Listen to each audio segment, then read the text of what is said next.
GSM berubah, berbagi, kolaborasi, ya kan? Time to talk.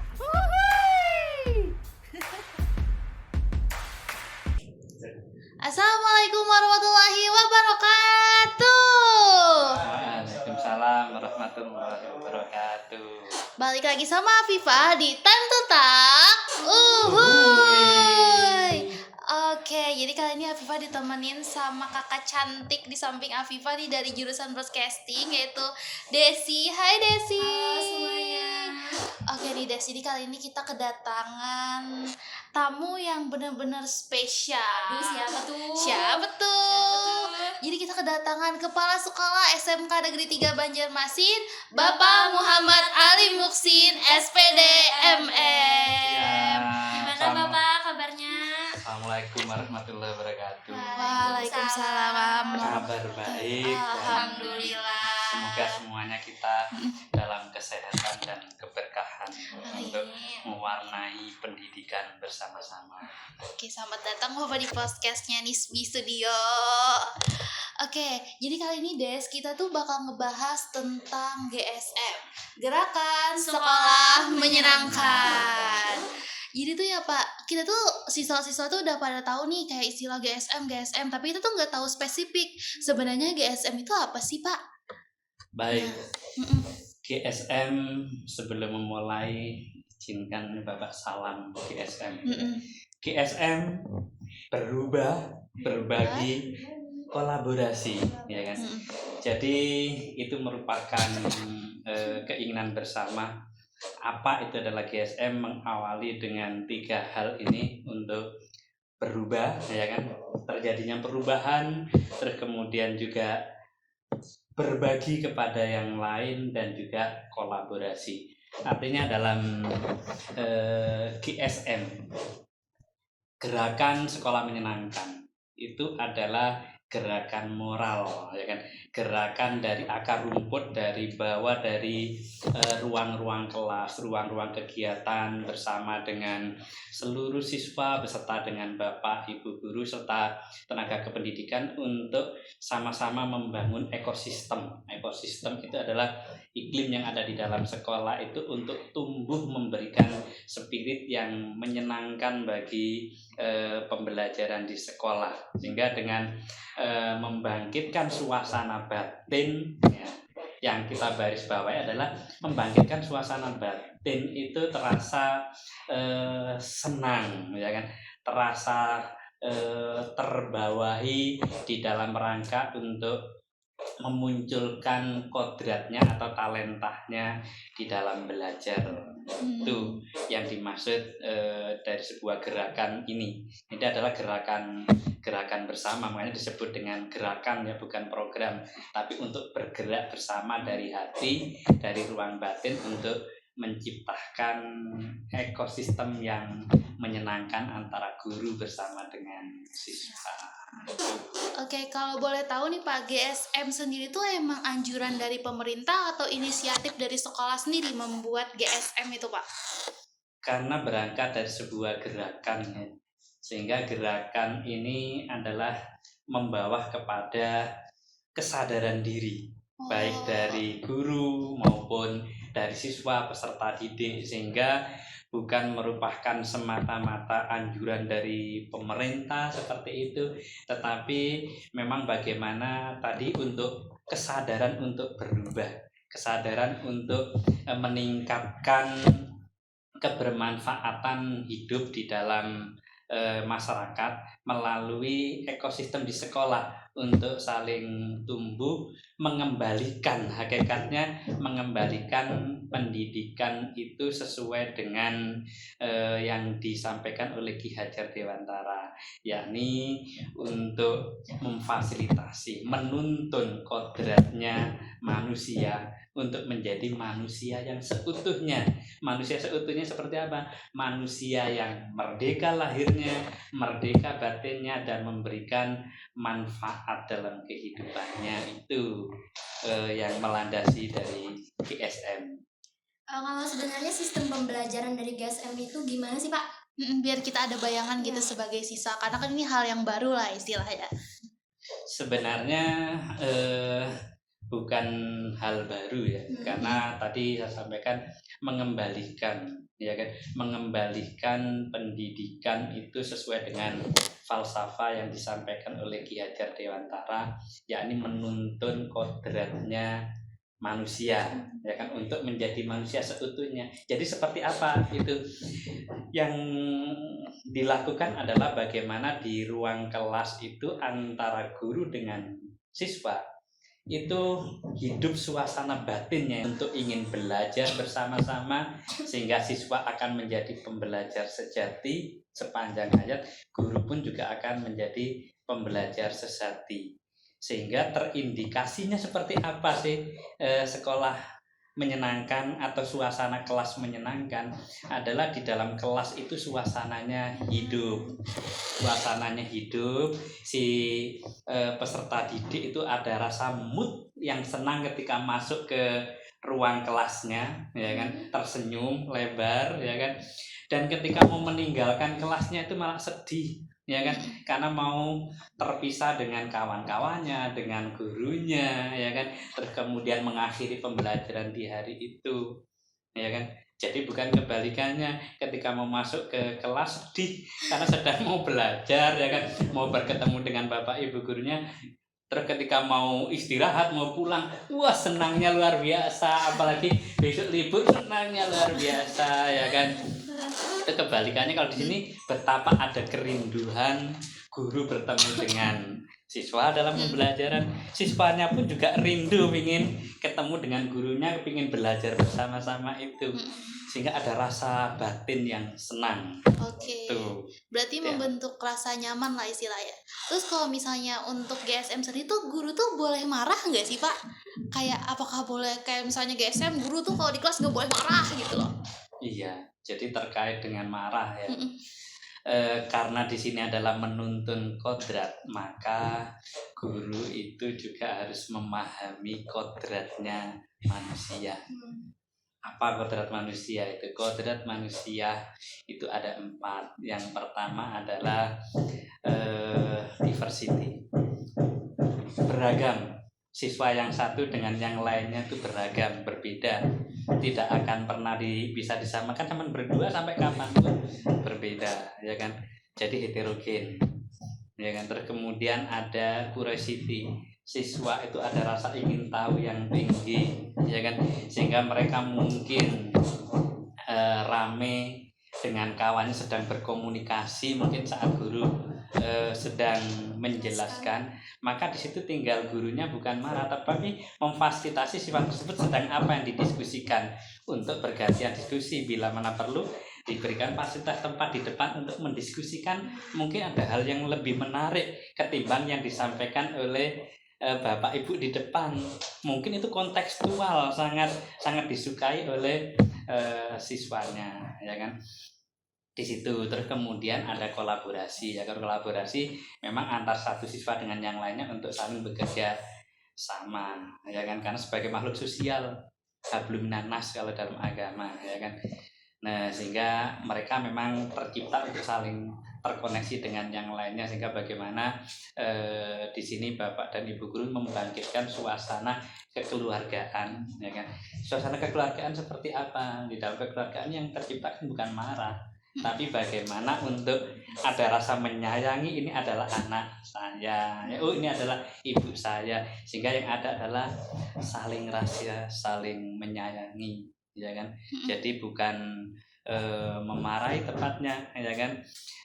Sehingga ketika ada sesuatu yang tidak pas, mungkinnya sama seperti Alkas yang di rumah, dipanggil, mungkin tidak saat itu, setelah selesai pembelajaran bisa diajak ngobrol, apa sih nak yang tadi menjadikan kamu kok tidak mendengarkan ibu, atau mungkin ada sesuatu yang menarik, kalah disitulah maka akan ada argumentasi dari anak itu, karena dia kan punya curiosity tadi, ada rasa ingin tahu, ya kan, ada rasa kolaborasi dengan kawan yang lainnya, itu kan, ya. Jadi disitulah perlunya, ya kan. Terus juga perlu diingat yang keempat itu ada imajinasi, ya kan. Jadi bisa jadi siswa tersebut mungkin sedang berimajinasi tinggi melampaui dari apa yang dibahas saat itu, ya kan. Nah itu bisa jadi, dan itu taunya bagaimana? Ya otomatis obrolan rasa saling sayang tadi antara guru dengan siswa, siswa dengan gurunya, ya kan? Membangun komunikasi yang baik gitu ya Pak Membangun konsepnya. komunikasi yang baik. Jadi bukan marah, kalau marah itu tidak tercipta suasana menyenangkan tadi. Dan ketika ada marah, maka iklim untuk hidup, untuk aktif siswa itu juga akan terkungkung, akan terbatasi. Mau tanya nggak berani, khawatir nanti dimarahi, ya kan? serius. Mau prakteknya nggak cocok dengan yang tadi disampaikan, khawatir dimarahi. Karena bisa jadi prakteknya nggak pas itu, ya kan? Ternyata dia sedang memiliki kreativitas yang tinggi, sehingga tidak seperti praktek punyanya kawan yang lainnya. Nah, untuk mengetahui itu kan harus ada rasa yang menyenangkan dari siswa dan guru untuk diajak berkomunikasi, berdiskusi, sehingga ada rasa suasana batin yang saling menyayangi tadi yang terutama. Iya sih Pak, kalau misalnya udah siswa nih dimarahin, kita tuh entar di next pertemuan tuh ngerasa kayak aduh takut, sungkan kayak mau nanya gimana gitu kan ya.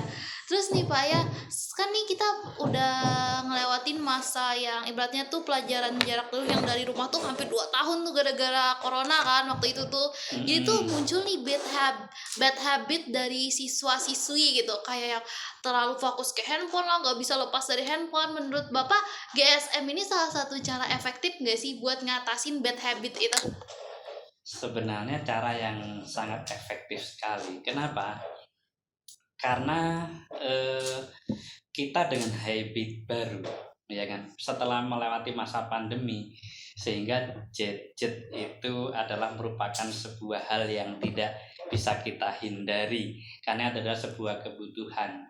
Nah, sehingga melalui gerakan sekolah menyenangkan, bagaimana tadi memfasilitasi penggunaan teknologi itu untuk bermanfaat. Sehingga ketika di ruang-ruang kelas atau di ruang kegiatan, bagaimana Bapak Ibu guru itu adalah memanfaatkan gadgetnya siswa itu terkoneksi dengan pembelajarannya. Satu contoh konteks pembahasan di saat itu misalkan, ya kan, di bidang broadcasting misalkan, ya, terkait dengan program siaran televisi atau radio, sehingga bisa jadi Bapak Ibu itu, ya kan, pemahamannya dari yang didapatkan, dari literasi yang didapatkan itu terbatas.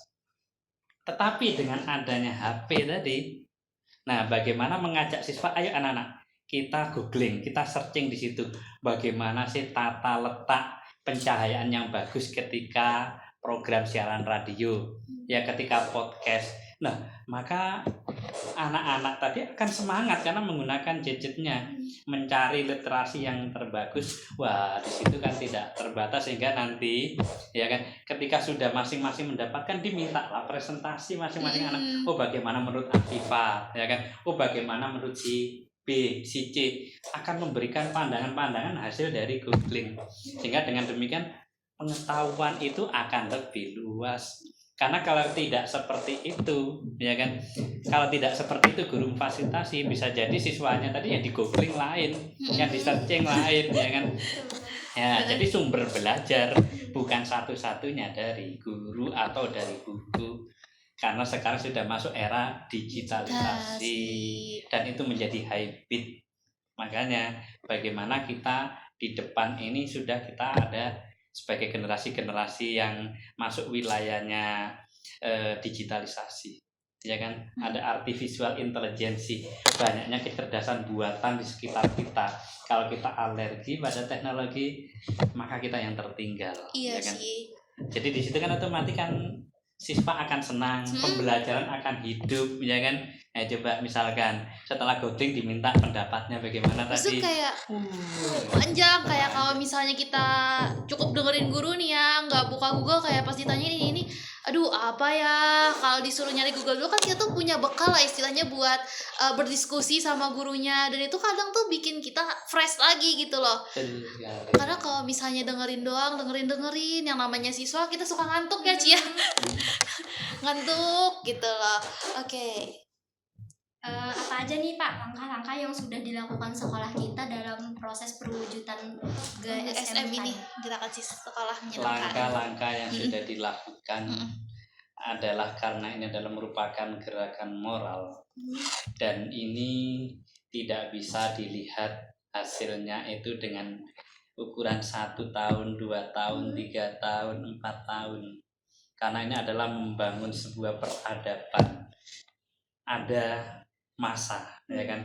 Ada perlu waktu yang panjang karena namanya membangun kesadaran bersama. Kesadaran di ekosistem pendidikan.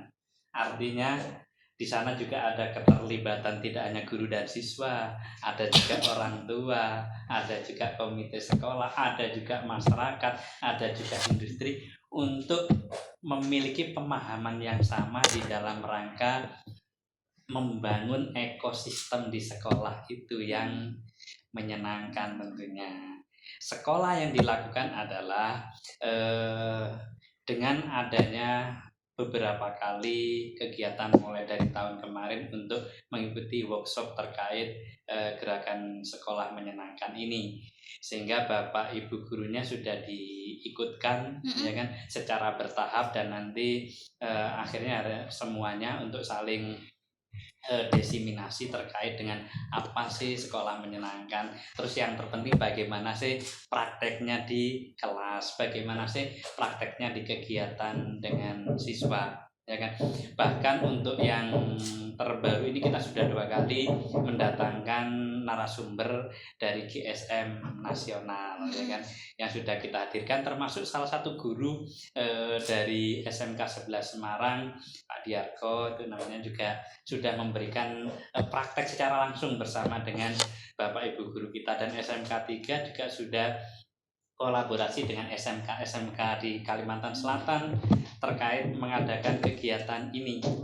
Dan yang terbaru secara khusus dari koordinator layanan GSM nasional Bapak Muhammad Kurniawan hadir di sekolah kita, juga menyapa anak-anak kemarin di kegiatan hari Jumat untuk profil pelajar Pancasila, terus kemudian mengunjungi dan memberikan motivasi ke anak-anak Tafiz, dan juga secara khusus kemarin 2 hari sama memberikan pelatihan secara langsung dan juga berbagi praktek baik untuk melaksanakan sebuah iklim di sekolah menyenangkan.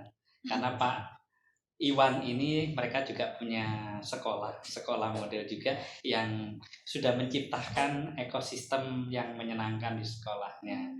Sehingga itu, dan di sekolahan kita alhamdulillah Bapak dan Ibu guru sudah sebagian menerapkan melalui ruang-ruang kelasnya, ya kan, baik di kegiatan profil pelajar Pancasila, kegiatan eskul maupun kegiatan pembelajarannya, ya. Namun itu semuanya perlu tahapan-tahapan, mungkin belum semuanya, ya, karena itu yang kita hadani, karena tadi membangun kesadaran untuk membawa perubahan itu adalah dengan orang-orang yang memang memiliki jiwa pendobrak perubahan, dan berangkat dari pengalaman pendobrak perubahan itu tidak banyak, ya kan.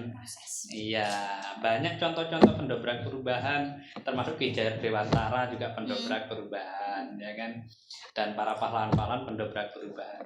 Perlu waktu yang panjang, ya kan, tapi tetap semangat untuk, dan tidak boleh menyerah untuk melakukan perubahan ke arah yang lebih baik. Itu tujuannya. Dari siswa sendiri udah ngerasain sih Pak, kayak GSM itu akhirnya gimana, gara-gara tuh kita nih ya pelajaran siang-siang udah kayak aduh capek mumet, tiba-tiba gurunya masuk asik banget tuh disuruh mijetin temennya, terus disuruh main-main lah istilahnya sebelum kita masuk ke materi, ice breaking ya namanya ya. Itu kayak bener-bener ngebantu banget buat ngebalikin fokus kita anak-anak lah gitu. Terus aku ngerasa banget juga sih kayak dari sekolah mendukung banget kita buat berkreasi. Kita banyak juga penampilan-penampilan, bakat-bakat, disuruh tampil yang punya bakat, itu menyenangkan sekali. Itu kayak kita diberikan ruang lah istilahnya, keleluasaan ya, buat menampilkan bakat dan berkreasi. Dan Bapak, harapan Bapak untuk SMK Negeri 3 Banjarmasin selanjutnya untuk tahun-tahun ke depan tuh gimana?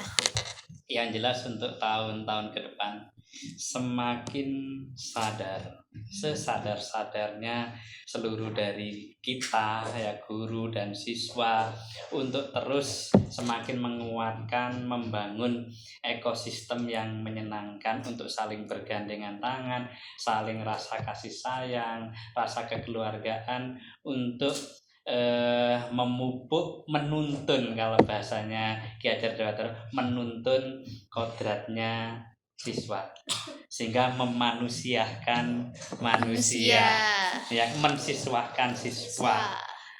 Apa yang tadi diilustrasikan, terbangunnya kreativitas itu adalah bagian dari yang saya sampaikan, menuntun kodrat beragam. Karena dengan menuntun kodrat itu tidak ada kata istilahnya bahwa kamu belum sampai waktunya, kamu masih baru kelas 10, itu pelajaran di kelas 11, pelajaran di kelas 12.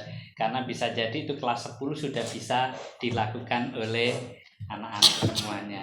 Sama kreativitas tadi dalam kegiatan-kegiatan tadi itu juga dalam rangka memfasilitasi tadi. Hingga untuk misalkan ya kan seni, dalam kesenian tari misalkan tidak harus itu harus dilakukan di kelas 3 misalkan atau kelas 12. Bisa jadi kelas 10 memang anaknya sudah bisa. Atau mungkin punya ide, gagasan, kreativitas yang lain, sampaikan saja, itu akan terfasilitasi. Dalam belajar pun juga sama demikian, ya kan?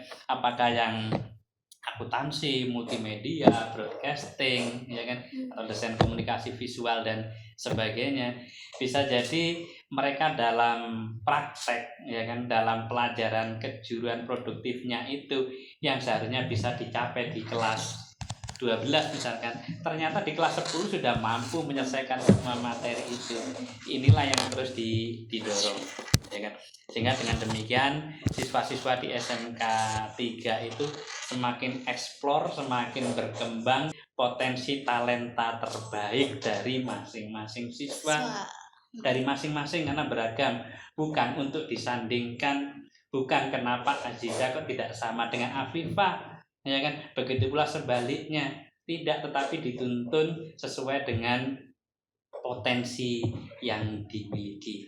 Karena ke depan ketika lulus dari sekolahan ini, maka mereka akan menjadi pribadi yang bermanfaat sesuai dengan passionnya, sesuai dengan kepeminatannya. Bisa jadi yang akuntansi ternyata setelah lulus nanti mereka bakatnya itu di bidang broadcasting, suka kamera ternyata. Iya, dan ternyata sukses di bidang lain, ya kan. Yang broadcasting ternyata, ya kan, mereka sukses di bidang perhotelan atau di pemasaran.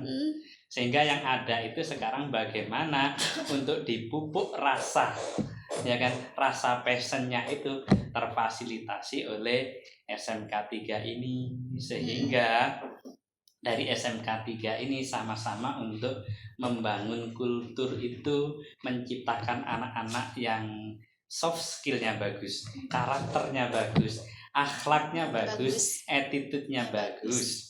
Karena itulah hakikatnya yang ditunggu oleh orang tua, itu yang ditunggu oleh masyarakat, itu yang ditunggu oleh dunia kerja, termasuk mau melanjutkan, yang ditunggu itu adalah akhlaknya, ya kan. Tapi juga demikian terkait hard skillnya, keterampilan di bidangnya maupun keterampilan bidang lain juga disupport oleh Bapak Ibu. Siswa pun juga senang menikmati itu. Yang terpenting tadi, ketika siswanya senang, ada passionnya di situ, maka praktek pun diajak berkegiatan dengan Bapak Ibu gurunya akan senang, bukan cemberut. Sehingga dengan demikian berangkat dari sekolah akan tersenyum karena merindukan hadir dengan Bapak Ibu dan kawan-kawannya. Ketika pulang ke sekolah, wajahnya sedih karena harus terpisah, ya kan, bukan sebaliknya. Itu.